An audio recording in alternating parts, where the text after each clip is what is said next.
Hello दोस्तों, क्या हाल चाल है। आप सभी को गुड मॉर्निंग। बने रहिए हमारे चैनल के साथ और चैनल को लाइक करिए, सब्सक्राइब करिए, सपोर्ट करिए, पढ़ते रहिए, आगे बढ़ते रहिए। आप भी पढ़िए, अपने दोस्तों को भी पढ़ाइए, चैनल क्लास को शेयर करिए ताकि आपके दोस्तों को भी हेल्प मिल सके। तो इसी के साथ चलते हैं हम आज के मोटिवेशन में। तो आज का मोटिवेशन क्या है? जिसने रातों से अपनी जंग जीती है, जिसने रातों से अपनी जंग जीती है, एक दिन उसकी सुबह की किरण जरूर निकलती है। एक दिन उसके सुबह की किरण जरूर निकलती है। क्योंकि डर मुझे भी लग रहा है, क्योंकि डर मुझे भी लग रहा है फासला देखकर, पर मैं बढ़ती जा रही हूँ रास्ता देखकर। पर मैं बढ़ती जा रही हूँ रास्ता देखकर, क्योंकि मंजिल भी मेरे पास आएगी मेरा हौसला देखकर। इसलिए अपने हौसले को बनाए रखिए। हर एक एक्सपीरियंस को डर लगता है इन्हीं के दौरान, तो आपको भी जाहिर सी बात है कि अंदर से कभी ना कभी डर लगेगा, लेकिन उस डर को कभी अपने ऊपर हावी मत होने देना और उसे अपने आप से तुरंत बाहर कर देना और अपने हौसले को बनाए रखना और ज़्यादा से ज़्यादा रास्ता बनाने की कोशिश करना और अपने सक्सेस को पाने की कोशिश करना। हार के मत बैठ जाना। ओके, तो चलते हैं इसी के साथ।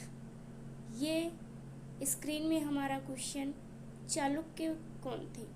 आज हम चालुक्य के बारे में पढ़ेंगे। चालुक्य वंश का उदय कैसे हुआ, चालुक्य कितने टाइप के थे, चालुक्य का क्षेत्र क्या क्या था, किससे युद्ध हारे, क्या इनकी राजधानी थी, किससे युद्ध जीते, कब से कब तक इनका शासन चला, इन सब के बारे में हम जानकारियाँ कलेक्ट करेंगे। ओके,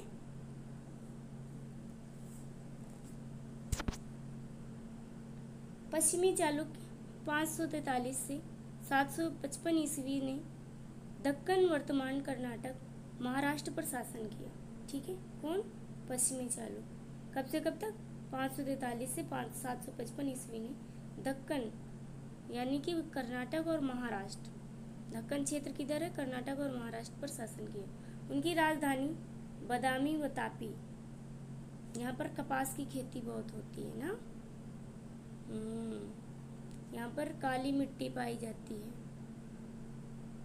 हिस्ट्री के साथ ज्योग्राफी भी पढ़ लो। यहाँ पर क्या पाई जाती है? काली मिट्टी। ओके,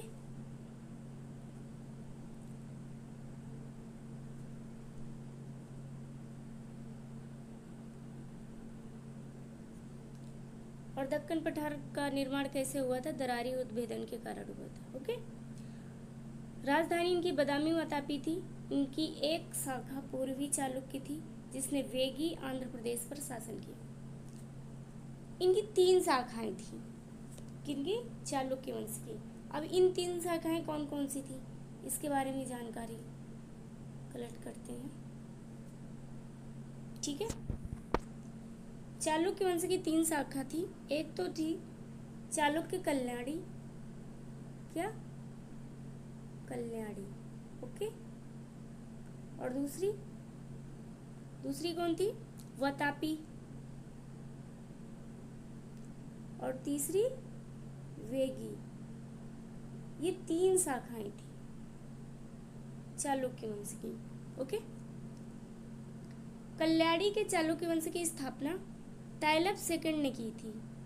जो कल्याणी है इसकी स्थापना किसने की थी? तैलप सेकंड ने। ओके, इसकी स्थापना की थी। राजधानी इसकी क्या थी? मान्यखेट। राजधानी मान्यखेट थी।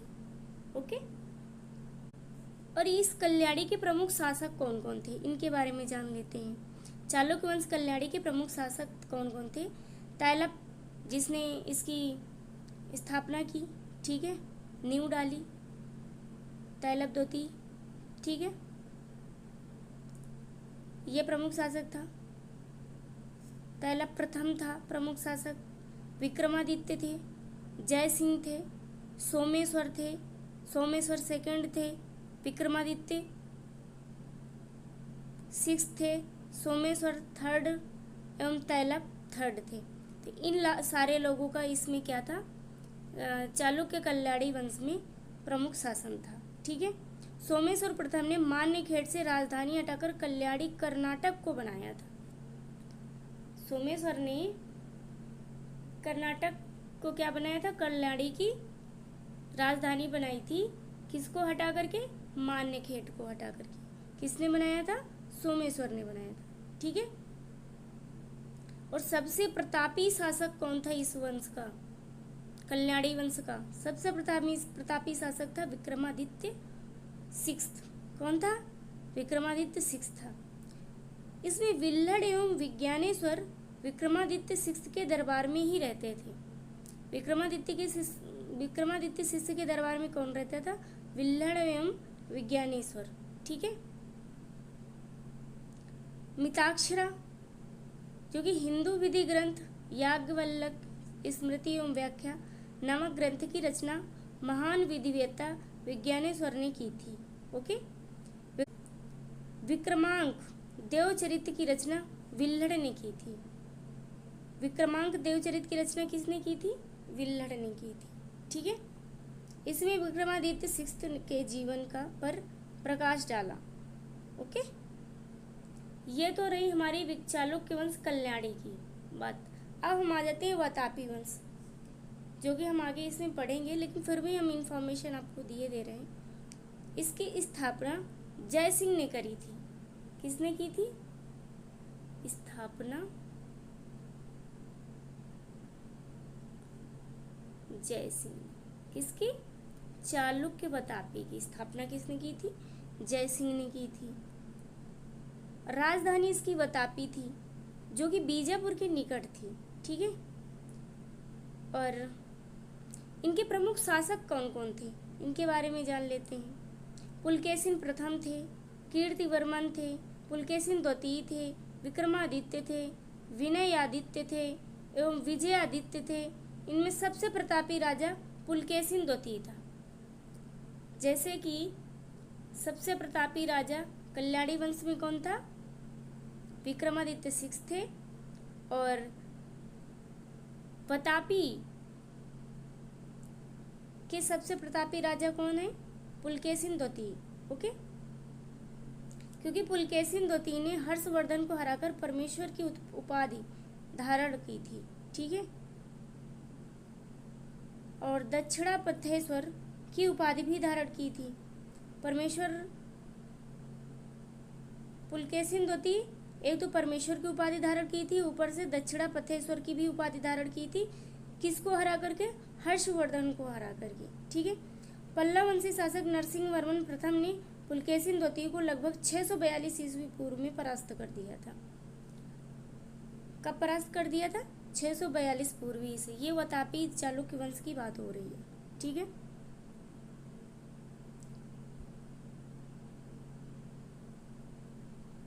और उसकी राजधानी बदामी पर अधिकार कर लिया। किस पर अधिकार कर लिया, बदामी राजधानी पर अधिकार कर लिया। किसने, पुलकेशिन द्वितीय ने। ठीक है। और किसकी राजधानी थी, नरसिंह वर्मन की। नरसिंह वर्मन ने पुलकेशिन द्वितीय को हराया था। ओके।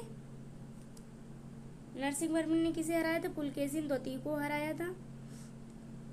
और इसी युद्ध में जब पुलकेशिन द्वितीय परास्त हो गया तो उसकी मृत्यु भी कर दी गई।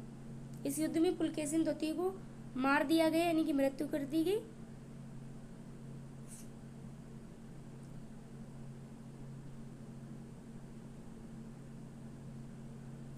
और नरसिंह वर्मन ने वातापी कोड की उपाधि धारण की। नरसिंह वर्मन ने क्या किया, वातापी कोड की उपाधि धारण की। ऐहोल अभिलेख का संबंध पुलकेशिन द्वितीय से था। पुलकेशिन द्वितीय से क्या था, ऐहोल अभिलेख का संबंध था। ठीक है।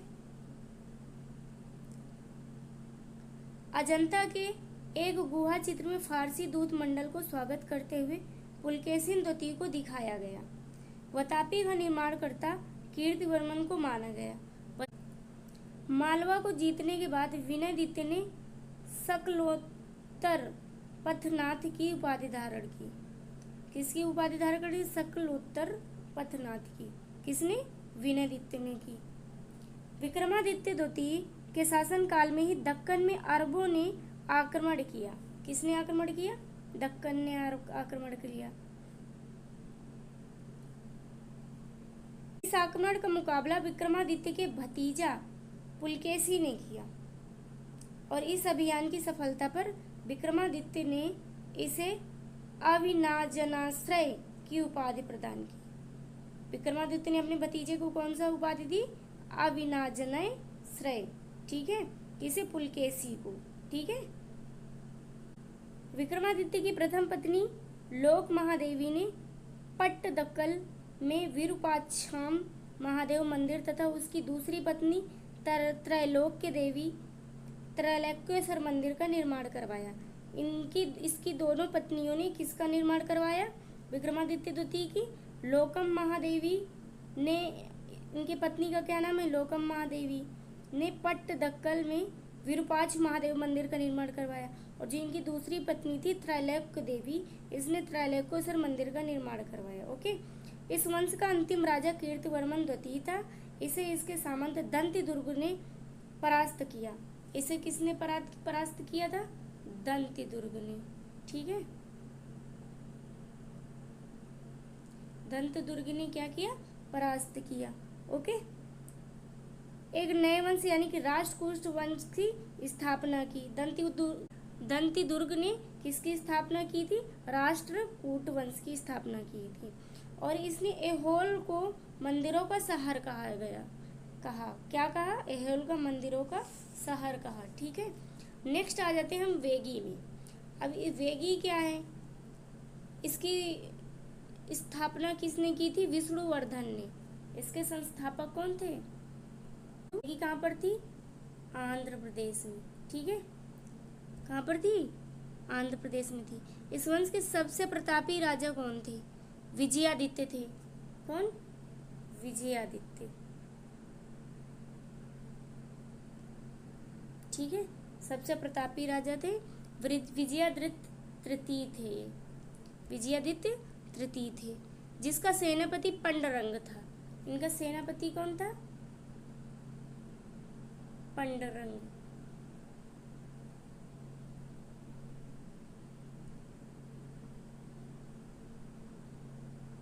ओके। जो ओरल इंफॉर्मेशन थी वो हमने सारी दे दी। चालुक्य वंश कल्याणी के बारे में भी और चालुक्य वंश वतापी के बारे में भी, चालुक्य वंश वेड़ी के बारे में भी, इन सब के बारे में आपको सारी ओरल जानकारियां हमने दे दी है। अब चलते हैं पुलकेशिन प्रथम कौन थे? दूसरा क्वेश्चन हमारा ये है, पुलकेशिन प्रथम कौन थे? चालुक्य वंश के संस्थापक थे। पहले ही हमने बोल दिया। वतापी बदामी को राजधानी बनाया। ठीक है। दक्कन में चालुक्य सत्ता को मजबूत किया और पुलकेशिन, फिर इसके बाद आ जाते हैं हमारे पुलकेशिन द्वितीय। ठीक है, कौन थे? चालुक्य वंश के सर्वश्रेष्ठ शासक थे जो कोई 608 से 642 ईसा पूर्व तक शासन किए। आई होल अभिलेख में उनकी विजय का उल्लेख हुआ। ए होल है। ठीक है, आई होल नहीं। ए होल अभिलेख में उनकी विजय का उल्लेख हुआ, जो कि इनको किसने हराया था? नरसिंह वर्मन ने हराया था। किन्हें? पुलकेशिन द्वितीय को। और इनको हरा करके उसने किसे राजधानी बना लिया था? वतापी को राजधानी बना लिया था। ओके। नर्मदा नदी के पास हर्षवर्धन को हराया था। किसने? पुलकेशिन द्वितीय ने। ठीक है, पुलकेशिन द्वितीय ने हर्षवर्धन को हराया और पुलकेशिन द्वितीय को किसने हराया? नरसिंह वर्मन ने हराया था। पुलकेशिन द्वितीय की प्रमुख सैन्य उपलब्धियां क्या थी? इसके बारे में जान लेते हैं। कदम्ब, गंगा, मैसूर और हर्षवर्धन को हराया। 630 ईस्वी में पहली बार पल्लव को हराया था उसने और 642 ईस्वी पूर्व में नरसिंह वर्मन प्रथम पल्लव शासक से हार गए। ठीक है। पुलकेशिन द्वितीय का क्या हुआ? इसके बारे में जान लेते हैं। पल्लव राजा नरसिंह वर्मन प्रथम से हार गए और मारे गए। पल्लव ने वातापी चालुक्य की राजधानी को नष्ट कर दिया। ये आपका मेगा रिवीजन हो रहा है, इसलिए हम स्टार्टिंग में ही सारी इन्फॉर्मेशन दे देते हैं, बस आप एक रिवीजन के तौर पर पढ़ते चलिए। ओके। विक्रमादित्य प्रथम ने चालुक्य वंश को कैसे पुनर्जीवित किया? पुलकेशिन द्वितीय के पुत्र से जीवित हुआ। ठीक है। पल्लवों को हराया और कांचीपुरम को लूटा। ऐसे चालुक्य वंश को उसने पुनर्जीवित किया। चालुक्य प्रशासन प्रणाली कैसी थी, इसके बारे में जान लेते हैं। केंद्रीकृत प्रशासन था इसमें, ग्राम स्वायत्तता नहीं थी। पल्लव और चोलों के विपरीत थे कौन? चालुक्य वंश। ठीक है। चालुक्य शासन प्रणाली किसके विपरीत थी? पल्लव और चोलों के विपरीत थी। राज्यपालों द्वारा प्रांतों का शासन किया जाता था। किसके द्वारा? राज्यपालों द्वारा। चालुक्य काल में समाज कैसा था, देख लेते हैं। समाज कैसा था? ब्राह्मण धर्म यानी कि शैव और वैष्णव परंपरा का प्रभाव था इसमें। ठीक है। जैन धर्म का समर्थन मिला, जैसे पुलकेशिन द्वितीय के दरबारी कवि रवि कीर्ति जैन थे। कौन थे? रवि कीर्ति जैन। तो इनकी वजह से जैन धर्म का समर्थन मिला था। बौद्ध धर्म दक्कन में बौद्ध धर्म का पतन कहाँ पे हुआ था? दक्कन में हुआ था। ओके। चालुक्य साम्राज्य की आर्थिक स्थिति कैसी थी, इसके बारे में जान लेते हैं। अरब और दक्षिण पूर्व एशिया के साथ व्यापार समृद्ध था। उपजाऊ भूमि कृषि थी, व्यापार कर लगाया जाता था। बादामी चालुक्यों की एक मजबूत नौसेना थी। ओके। चालुक्यों की धार्मिक नीतियाँ क्या थी, इसके बारे में जान लेते हैं। सबसे पहले तो ये शैव धर्म को मानते थे, यानी कि शैव और वैष्णव धर्म को मानते थे, ये इनका प्रमुख था। राजाओं ने जैन धर्म को भी अनुदान दिया, यानी कि इसमें जैन धर्म को भी मानते थे। और ह्वेनसांग ने बौद्ध धर्म का पतन का उल्लेख किया। ह्वेनसांग बता रहे हैं कि बौद्ध धर्म में इसका क्या हो गया था? पतन हो गया था, जो कि पहले ही बताया कि महाराष्ट्र से पतन होना इसका स्टार्ट हुआ था। राष्ट्रकूट वंश क्या था? क्योंकि महाराष्ट्र में वैष्णव धर्म अपनाने लगेंगे। ठीक है। पुलकेशिन द्वितीय। कन्नड़ भाषी वंश, क्योंकि वहाँ पे जैन धर्म का प्रचार होने लगता है ना। कन्नड़ भाषी वंश जिसने दक्कन 755 से 975 ईस्वी पूर्व पर शासन किया। कितना? 755 से 975 ईस्वी तक शासन किया। किसने? राष्ट्रकूट वंश। ठीक है। राष्ट्रकूट वंश के बारे में जान लेते हैं, ओरल जानकारियाँ। इसके संस्थापक कौन थे? दंतदुर्ग, जो कि हम पहले ही बता चुके हैं। और इनका शासनकाल कब तक रहा? 752 ईसा पूर्व से चला। ठीक है। शुरुआत हुए और कर्नाटक के चालुक्य राजाओं के अधीन थे। ये किसके अधीन थे? कर्नाटक के चालुक्य राजा। इसकी राजधानी मनकिर या मान्यखेत, जिसे हम मान्यखेत बोलते हैं। ठीक है। ठीक है। जिसे वर्तमान में मालखेड़ सोलापुर के निकट पाई जाती है। राष्ट्रकूट वंश के प्रमुख शासक थे कृष्ण प्रथम, ध्रुव गोविंद, तृतीय अमोघ वर्ष, कृष्ण द्वितीय, कृष्ण तृतीय और कृष्ण इंद्र तृतीय। ये सारे लोग थे। ठीक है। प्रमुख शासक। एलोरा की प्रसिद्ध कैलाश मंदिर का निर्माण कृष्ण प्रथम ने करवाया था। ध्रुव राष्ट्रकूट वंश का पहला शासक था, जिसने कन्नौज अधिकार करने हेतु त्रिपक्षीय संघर्ष में भाग लिया। प्रतिहार नरेश वत्सराज एवं पाल नरेश धर्मपाल को पराजित किया। ध्रुव को धारावर्ष भी कहा जाता था। गोविंद सेकंड या गोविंद थर्ड ने त्रिपक्षीय संघर्ष में भाग लेकर चक्रा युद्ध व उसके संरक्षक धर्मपाल तथा प्रतिहार वंश के शासक नागभट्ट द्वितीय को पराजित किया। पल्लव पांडे केरल व गंग शासकों के संघ को गोविंद तृतीय ने नष्ट किया। ओके। तो ये थी राष्ट्रकूट के बारे में जानकारी। ओके। नेक्स्ट चलते हैं हम। दंतदुर्ग कौन थे? राष्ट्रकूट वंश के संस्थापक थे, जो कि गुर्जरों को हराया। ठीक है। चालुक्य क्षेत्रों को अपने अधिकार में ले लिया। कैलाश मंदिर का निर्माण करवाया था। ठीक है। किसने करवाया था कैलाश मंदिर का निर्माण? कृष्ण प्रथम ने। किसने करवाया था? कृष्ण प्रथम। ठीक है। एक ही पत्थर से तराशा गया जो कैलाश पर्वत का प्रतीक है। किसका प्रतीक है? कैलाश पर्वत का। देखो कृष्ण प्रथम लिखा अभी। अमोघ वर्ष प्रथम कौन थे? इनके बारे में जान लेते हैं। ओके, अमोघ वर्ष प्रथम के दरबार में अमोघ वृत्ति नाम का एक कवि रहता था। कौन? अमोघ वृत्ति नाम का कवि। ठीक है, कवि रहता था। ओके, अमोघ वर्ष ने तुंगभद्रा नदी पर, कौन सी नदी पर? तुंगभद्रा नदी पर जल समाधि ली थी। ठीक है, क्या ली थी? जल समाधि। और वहीं अपने जीवन का क्या कर दिया इन्होंने? अंत कर दिया। ओके, सबसे महान राष्ट्रकूट शासक 815 से 880 ईस्वी पूर्व में 64 वर्षों तक शासन किया। किसने? अमोघ वर्ष प्रथम ने। जैन धर्म के संरक्षक थे। पहली कन्नड़ साहित्यिक रचना कविराज मार्ग ने लिखी। ठीक है, किसने लिखी? कविराज मार्ग ने पहली कन्नड़ साहित्यिक रचना लिखी। गोविंद तृतीय कौन थे? इनके बारे में जान लेते हैं। और हाँ, अमोघ वर्ष जैन धर्म को मानते थे। किसको मानते थे? जैन धर्म। ठीक है,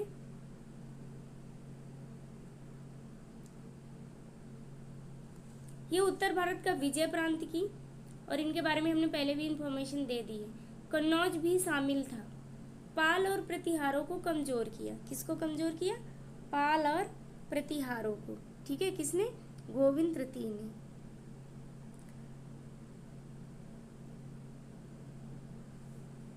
कृष्ण तृतीय की उपलब्धियां क्या थी? इसके बारे में जान लेते हैं। तक्कोलम तमिलनाडु में चोलों को हराया।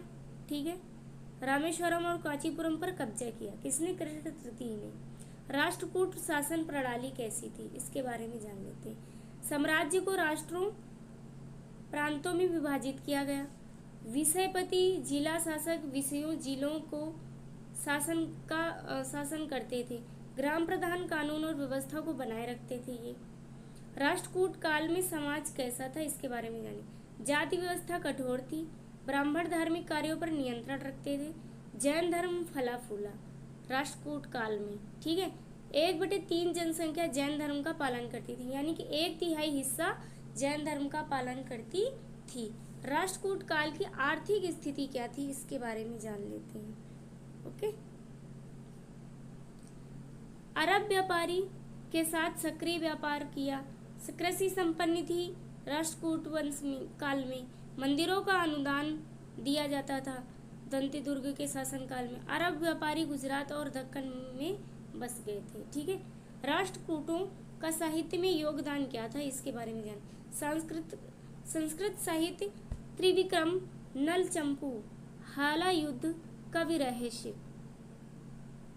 ने लिखा। ठीक है, जैन साहित्य किसने लिखा? जिनसेन ने, जिन्हें पार्श्व भूधव भी बोलते हैं। गुणभद्र जिन्होंने आदि पुराण लिखा था। ठीक है, जिनसेन ने पार्श्व भूधव लिखे थे और गुणभद्र ने आदि पुराण लिखे थे। कन्नड़ साहित्य में अमोघ वर्ष प्रथम ने कविराज मार्ग जिन्हें बोला जाता है, उन्होंने कन्नड़ साहित्य का में अपना योगदान दिया। ठीक है, कैलाश मंदिर एलोरा क्या है? इसके बारे में जान लेते हैं। राष्ट्रकूट राजा कृष्ण प्रथम द्वारा निर्मित है।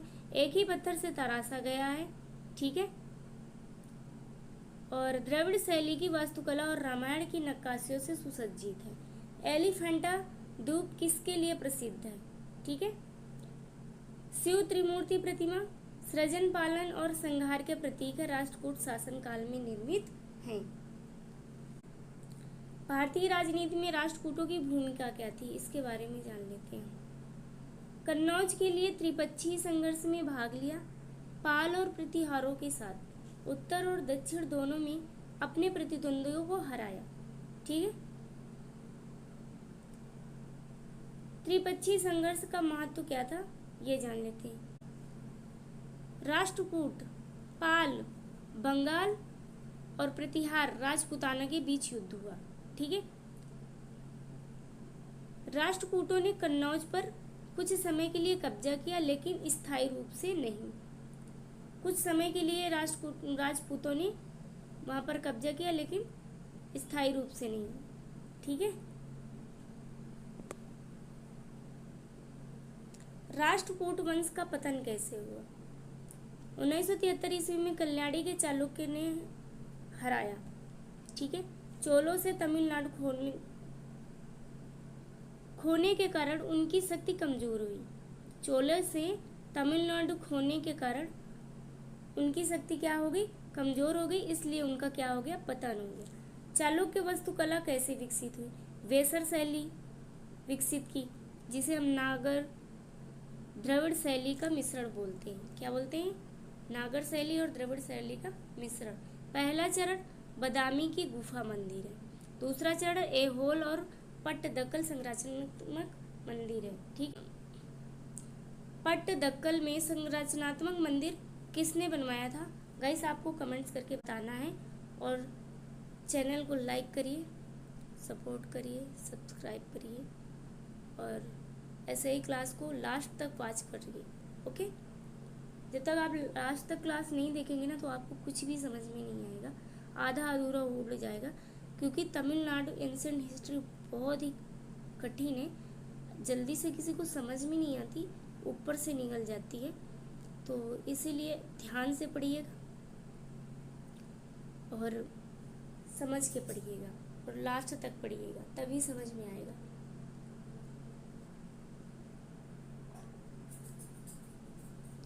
चालुक्य काल के प्रमुख मंदिर स्थल कौन से थे? इसके बारे में जान लेते हैं। ऐहोल 70 मंदिर, लाद खान, दुर्गा, मेघती, जैन मंदिर, ये सारे बने। बदामी में गुफा मंदिर, मुक्तेश्वर मंदिर, ये दोनों बने। पट्टदकल मंदिर, विरूपाक्ष मंदिर कांचीपुरम के कैलाशनाथ मंदिर पर आधारित है। राष्ट्रकूटों का मंदिर वास्तुकला में योगदान क्या था? इसके बारे में जानकारी ले लेते हैं। एलोरा का कैलाश मंदिर भारत का सबसे बड़ा शिलाकट मंदिर है। एलिफेंटा गुफाएं शैव प्रतिमाएं हैं। राष्ट्रकूटों ने कला में योगदान दिया। कैसे? देवताओं और मनुष्यों की यथार्थवादी मूर्तियाँ। यथार्थवादी का मतलब होता है सच्चाई से